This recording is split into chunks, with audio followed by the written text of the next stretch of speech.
but we've had more peace when the Islamists have not been in control. So we are sending a great deal of aid. There's some move on Capitol Hill, bipartisan support for this in both the House and Senate to make that aid more transparent so people know where the money is going.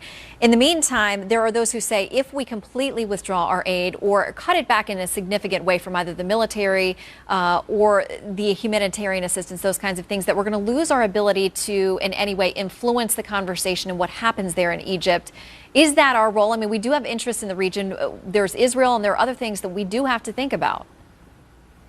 I think both scenarios that you just laid out are exactly true. But there's a middle ground, and we should be able to say our aid is conditional. I don't understand why we don't start over with our foreign aid every single year from a zero-based budgeting perspective.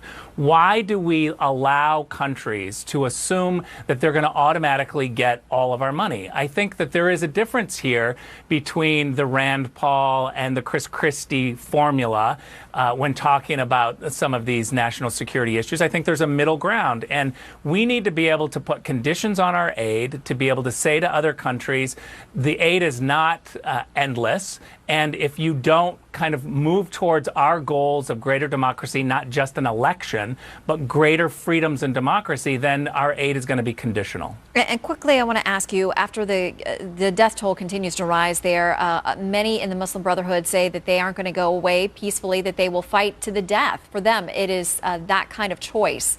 How does this resolve? It's a very scary situation, and certainly we should be condemning out front any type of killings or violence, and we should be putting pressure on the military to make sure that they understand that there are long-term implications for what their short-term security decisions are doing. All right, Richard, good to see you. Thank you so much for your time. Anytime.